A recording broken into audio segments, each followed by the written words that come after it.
Hello, my name's Lynn Gillespie, and this week on the High Performance Garden Show Nuggets, we share with you how long after our last average frost date that we are still on frost alert. Here's a clip from the show. So one question that I get a lot is, how long do I need to be on alert for frost protection? So this is a really great question, and here's how I transition the garden from frost alert to no frost. So in the spring, 4 weeks before my last average frost date, I'll watch the 10-day forecast pretty closely to see what weather is coming up. Now, if I see a storm coming, I'm going to look at the daily and hourly forecast to see if I need to frost and wind protect the plants.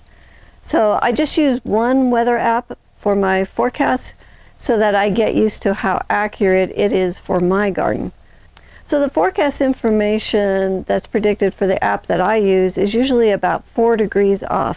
That's why I frost protect at 28 degrees Fahrenheit for the cold weather plants, and those are the ones that can take a frost, and then 36 degrees Fahrenheit for the warm weather plants that can't take a frost.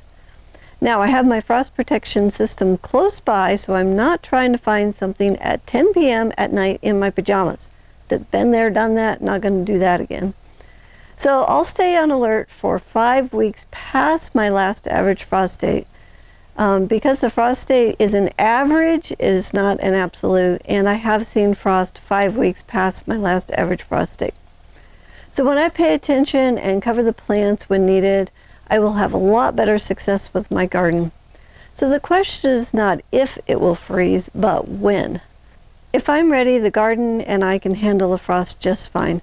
So if you need a frost protection system for your garden, you can watch our video titled 3 Low-Tech Frost Protection Systems for Tomatoes and Frost Tender Seedlings. I'll put a link in the description below so you can find that video. This clip is from the High Performance Garden Show Year 10 Week -2. If you'd like to watch the whole show, it's free, it's online, and you can enroll on our website at thelivingfarm.org/high-performance-garden-show.